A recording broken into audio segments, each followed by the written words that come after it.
Hello everyone, welcome to my channel maths with Tania Jindal. पिछली video में हमने प्रॉपर्टी पढ़ी थी फोरियर ट्रांसफॉर्म की, लिनियरिटी प्रॉपर्टी, राइट। इस वीडियो में हम पढ़ेंगे चेंज ऑफ स्केल प्रॉपर्टी। ये क्या कहती है? कहते हैं अगर कोई फंक्शन है एफ ऑफ टी जिसका फोरियर ट्रांसफॉर्म है एफ ऑफ एस, तो एफ ऑफ लैम्डा टी का फोरियर ट्रांसफॉर्म क्या होगा? 1/λ f of s by lambda.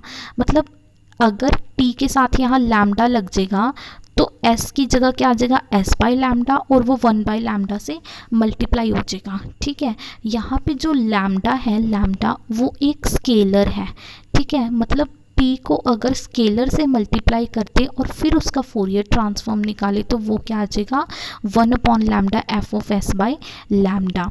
अब आप इस चीज़ का प्रूफ करते हैं। ठीक है, अगर कोई फंक्शन एफ ऑफ टी है तो उसके फोरियर ट्रांसफॉर्म का फॉर्मूला क्या है? 1/√2 pi limits minus infinity to plus infinity e raised to power iota s t f of t d t. पर हमें फोरियर ट्रांसफॉर्म किसका निकालना है? लैम्डा टी का निकालना है। मतलब यहाँ हम एफ ऑफ टी की जगह क्या डाल देते हैं? F of lambda T. ठीक है, लैम्डा टी को पुट कर देते हैं यू। दोनों साइड अगर डिफ्रेंशिएट करेंगे तो lambda d t is equal to d u आ जाएगा। डी टी की वैल्यू क्या आ जाएगी? D u upon lambda. इसको हम u में चेंज कर लेंगे, मतलब लैम्डा t की जगह u डाल देंगे, dt की जगह क्या डाल देंगे? du upon lambda. और यहाँ पे भी t की जगह क्या डाल देंगे हम? t की वैल्यू यहाँ से क्या आ जाएगी? u upon lambda. तो यहाँ पे t की जगह हम u अपॉन लैम्डा पुट कर देंगे। ठीक है, तो इसको थोड़ा सा हमने सही करके लिख लिया, मतलब जो ये है 1/λ इसको हम आगे ले आए और ये चीज़ है। ठीक है, तो ये हमारा क्या है? ये है Fourier transform of s by lambda. मतलब अगर आप वापस से Fourier transform of s by lambda लिख कर देखोगे तो वो क्या आएगा? 1/√2 pi limits minus infinity to plus infinity e raised to power iota s upon lambda t f of t d t. जो वेरिएबल है वो चाहे टी हो चाहे यू हो, इंटीग्रेशन इस पर डिपेंड नहीं करती। Integration is independent of variable. ठीक है, तो ये चीज़ किसके इक्वल आ जाएगी? हमारी 1/λ f of s by lambda के लिए इक्वल आ जाएगी। ठीक है, सिमिलरली जो स्केलर प्रॉपर्टी है वो फोरियर ट्रांसफॉर्म के लिए अगर होल्ड करती है तो वो Fourier sine transform and Fourier cosine transform के लिए भी सेम ही तरीके से मतलब वो होल्ड करती है। ठीक है, मतलब जैसे अगर कोई फंक्शन है एफ ऑफ टी, उसका अगर फोरियर साइन ट्रांसफॉर्म है एफ ऑफ एस, जो पैर में एस डाला है ये रिप्रेजेंट करता है साइन ट्रांसफॉर्म को। ठीक है, तो Fourier transform of lambda t वो किसके इक्वल होगा? 1/λ Fourier sine transform of s by lambda. मतलब सेम ही प्रॉपर्टी है। अगर आप इसका प्रूफ देखें, इसका प्रूफ क्या है? एफ ऑफ टी के फोरियर साइन ट्रांसफॉर्म का फॉर्मूला क्या है? √2 upon pi limit 0 to infinity f of t sine s t d t. अगर हम एफ ऑफ लैम्डा टी का फोरियर साइन ट्रांसफॉर्म निकालें, मतलब यहाँ पे एफ ऑफ टी की जगह हम एफ ऑफ लैम्डा टी डाल दें, राइट। लैम्डा टी को यू पुट कर दे तो lambda d T D you के इक्वल हो जाएगा। डी टी की वैल्यू क्या आ जाएगी? D u upon lambda.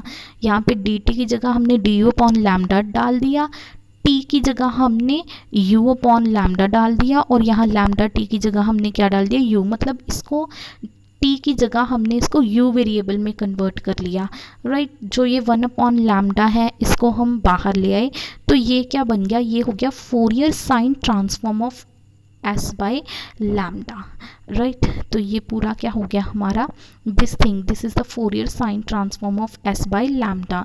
तो Fourier sine transform of f of lambda t किसके इक्वल आ गया? 1/λ Fourier sine transform of s by lambda. Similarly जो ये चेंज ऑफ स्केलर प्रॉपर्टी है वो फोरियर को साइन ट्रांसफॉर्म के लिए भी होल्ड करती है। अगर f ऑफ टी का फोरियर को साइन ट्रांसफॉर्म ये है तो f ऑफ लैम्डा टी का क्या होगा? 1/λ फोरियर को sign transform of s by lambda. ठीक है, तो जो ये चेंज ऑफ स्केलर प्रॉपर्टी है ये Fourier transform, Fourier sine transform and Fourier cosine transform तीनों के लिए सेम वे में होल्ड करती है। अब आप एक क्वेश्चन कर लेते हैं, एक एग्जांपल कर लेते हैं कि कैसे change of scale property use होती है। वो देखिए कैसे, कहते ये देखिए, Fourier cosine transform using Fourier cosine transform of e raised to power minus t square, find the Fourier cosine transform of e raised to power minus t square upon 2। कहते इसकी फोरियर कोसाइन ट्रांसफॉर्म का use करके आप इसकी Fourier cosine transform पता करो। तो पहले इसके यूज़ तब करेंगे ना जब इसकी फोरियर कोसाइन ट्रांसफॉर्म हमें पता होगी। तो पहले अपन इसकी फोरियर कोसाइन ट्रांसफॉर्म निकालते हैं। मतलब हमारा फंक्शन है f of t e raise to power minus t square, इसका फोरियर कोसाइन ट्रांसफॉर्म निकालना है। एंड फोरियर कोसाइन ट्रांसफॉर्म का फॉर्मूला क्या है, √2/पाई limit 0 to infinity f of t cos s t d t. F of t की जगह क्या डाल देंगे हम, e raise to power minus t square. अब अपन इस इंटेग्रल को पहले सॉल्व करते हैं। इस इंटेग्रल को हमने नाम दे दिया आई। तो बेसिकली इसकी इंटीग्रेशन फाइंड आउट करना डिफिकल्ट है क्योंकि यहाँ पे टी स्क्वायर है। अगर यहाँ सिर्फ टी होता हम आईलेट लगा के स्टार्ट कर देते। अब यहाँ पे आईलेट लगाना भी मुश्किल है। तो हम क्या कर रहे हैं, इसका with respect to s derivative कर देते हैं। D I upon d s क्या होगा, ये e raised power minus t square तो ऐसे ही रह जाएगा। इसका डेरिवेटिव होगा विद रिस्पेक्ट टू एस, वो क्या होगा minus t sine s t d t, right. तो d I upon d s हमारा इसके इक्वल आ गया। इसको 2 से मल्टीप्लाई 2 से डिवाइड कर देते हैं। ये क्यों करा, बेसिकली अगर हम सिर्फ इस फंक्शन की इंटीग्रेशन करेंगे -2t e raise to power minus t square d t, मतलब अगर आप सिर्फ इस फंक्शन की इंटीग्रेशन करेंगे -2t e raise to power minus t square d t, तो इसकी इंटीग्रेशन क्या आ जाएगी, e raise to power minus t square आ जाएगी। वो कैसे, क्योंकि इसका डेरिवेटिव साथ में पड़ा है -2t। आप टी स्क्वायर को माइनस टी स्क्वायर को z पुट करके देखोगे ना तो ये आ जाएगा e raise to power z d z. E raise to power z की इंटीग्रेशन क्या होती है, e raise to power z ही होती है। तो इसकी इंटीग्रेशन क्या आ जाएगी, e raise to power minus t square.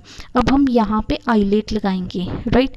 इसको फर्स्ट फंक्शन मान लो, इसको सेकेंड फंक्शन मान लो, ठीक है। First function as it is, इसकी इंटीग्रेशन क्या होगी, e raise to power minus t square, क्योंकि माइनस टी स्क्वायर का डेरिवेटिव -2t साथ में पड़ा है तो इसकी integration e raise to power minus t square होगी। माइनस फर्स्ट फंक्शन का डेरिवेटिव कर दिया s cos s t, second function की इंटीग्रेशन कर दी which is e raise to power minus t square d t.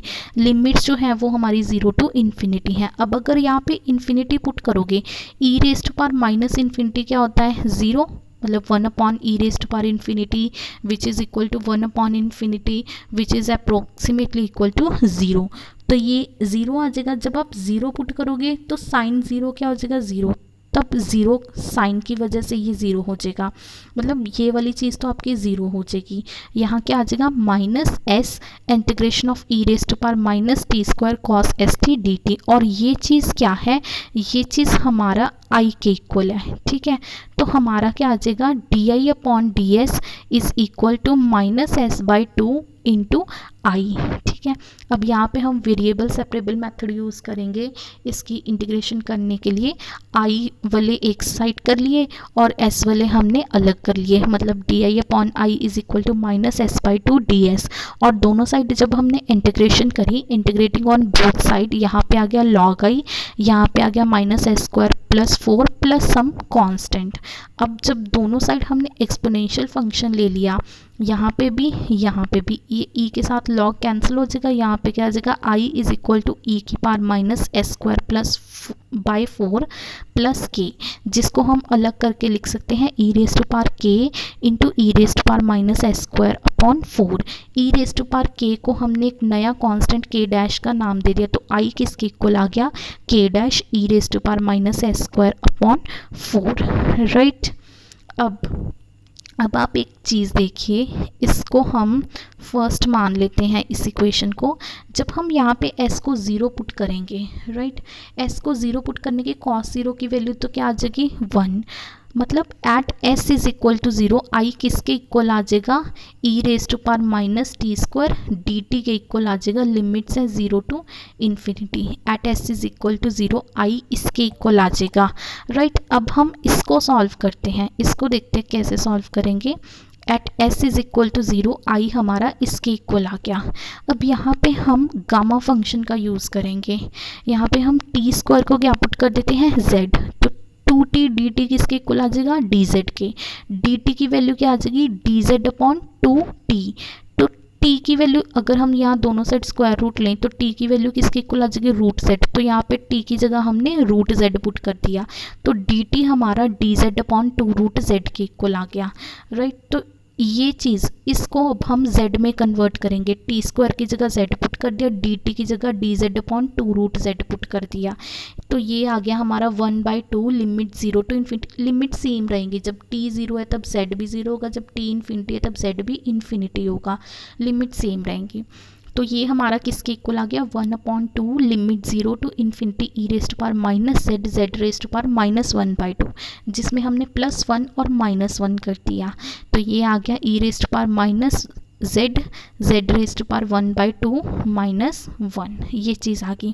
तो ये हमारा क्या है, गामा फंक्शन, राइट। जो e raised power 0 to infinity e raised power -x x raised power n-1 dx होता है, वो किसके इक्वल होता है, गामा ऑफ n के इक्वल होता है।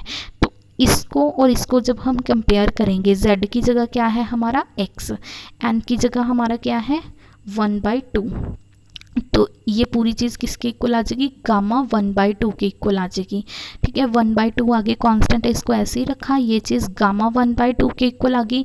जो गामा 1/2 है ये रूट पाई के इक्वल होता है, तो ये इसकी वैल्यू क्या आ गई, हमारी आई की वैल्यू क्या आ गई, root pi upon 2 at s is equal to 0, ठीक है। At s is equal to 0 I की वैल्यू क्या आ गई, रूट पाई अपॉन 2। तो यहाँ पे जब हम s को 0 पुट करेंगे, at s is equal to 0 I की वैल्यू क्या आ जाएगी, k dash, but at s is equal to 0 I की वैल्यू क्या है, रूट पाई अपॉन 2, तो k डैश की वैल्यू क्या आ जाएगी हमारे पास, root pi upon 2, right. At s is equal to 0 k dash की वैल्यू क्या आ जाएगी, आई, और आई किसके equal, at s is equal to 0 root pi upon 2 के, तो के डैश की वैल्यू क्या आ जाएगी, रूट पाई अपॉन 2। ये के डैश की वैल्यू उठाकर हम यहाँ पे पुट करने वाले हैं, तो आई की वैल्यू क्या आ जाएगी हमारी, root pi upon 2 e raised power minus s square upon 4। ये आई की वैल्यू अब हम यहाँ पे डालेंगे, बिल्कुल स्टार्टिंग में ही यहाँ पे इसको आई लेट करा था ना, अब हम यहाँ पे आई की वैल्यू डालेंगे। तो Fourier cosine transform of f of t किसके इक्वल आ जाएगा, under root 2 upon pi, root pi upon 2 e raised power minus s square upon 4। Root pi से रूट पाई कैंसिल हो गया, ये रूट 2 अपॉन 2 किसके इक्वल आ जाएगा, 1 upon root 2 e raised power minus s square upon 4, ठीक है। तो Fourier cosine transform of f of t किसके इक्वल था, e raised power minus t square के। तो Fourier cosine transform of e raised power minus t square किसके equal आ गया, 1 upon root 2 e raised power minus s square upon 4 की, right. ये आ गया हमारे पास। अब इसका यूज़ करके हमने Fourier cosine transform of e raised power minus t square upon 2 पता करना है, राइट। मतलब एफ ऑफ टी हमारा क्या है, ई raised power minus t square. अब अगर मैं टी की जगह टी बाई रूट 2 पुट कर दूँ, टी की जगह टी बाई रूट 2 पुट कर दूँ, यहाँ पे भी टी की जगह टी बाई रूट 2 पुट कर दिया, तो ये किसके इक्वल आ गया, e raised power minus t square upon 2 के, ठीक है। मतलब एफ ऑफ लैम्डा टी किसके इक्वल आ गया, e raised power minus 2 square upon 2 के। लैम्डा हम क्या कर रहे हैं, f of lambda t is equal to t by root 2, मतलब लैम्डा की वैल्यू क्या है, 1 बाई रूट 2, ठीक है। अब हमें इस ये वाली चीज़ जो एक सेकेंड जो ये वाली चीज़ है वो किसके इक्वल है, वो ई raised power minus t square upon 2 के इक्वल है, ठीक है। मतलब हमें इसका फोरियर कोसाइन ट्रांसफॉर्म पता करना है। लैम्डा की वैल्यू क्या है, 1 अपॉन रूट 2। अब हम यहाँ पे change of scale property apply करेंगे। जो Fourier cosine transform F of lambda T है वो किसके इक्वल है, 1 upon lambda Fourier cosine transform of S upon lambda. यहाँ पे हम लैम्डा को 1 अपॉन रूट 2 पुट कर देंगे, मतलब Fourier cosine transform of f of t by root 2 किसके इक्वल होगा, लैम्डा की जगह जब रूट 2 पुट कर दिया तो वो किसके इक्वल होगा, root 2 Fourier cosine transform of 1 by lambda. 1 by lambda basically root 2 के इक्वल होगा, तो 1 बाई लैम्डा की जगह हम रूट 2 पुट कर देंगे, ठीक है। Fourier cosine transform of root 2s, ठीक है। हमें Fourier cosine transform of s पता है, वो हमारा किसके इक्वल है, एफ सी एस किसके इक्वल है, वो हमारा है इसके equal 1/√2 e raise to power minus s square upon 4, ये हमारा इसके इक्वल है फोरियर कोसाइन ट्रांसफॉर्म के। अब यहाँ एस की जगह हम क्या पुट कर देंगे, यहाँ पे एस की जगह हम क्या पुट कर देंगे, √2s पुट कर देंगे। ठीक है, ये किसकी वैल्यू थी, ये वैल्यू थी हमारी फोरियर कोसाइन ट्रांसफॉर्म की, जब वेरिएबल था s। अब वेरिएबल क्या आ गया, √2s, तो यहाँ पे हम s की जगह √2s पुट कर देंगे उस फॉर्मूले में। तो ये हमारा √2 से √2 कैंसिल हो जाएगा और हमारे पास आ जाएगा e raise to power minus 2s square upon 4, मतलब e raise to power minus s square upon 2। तो Fourier cosine transform of e raise to power minus 2 square upon 2 किसके इक्वल आ गया, e raise to power minus s square upon 2 के equal आ गया।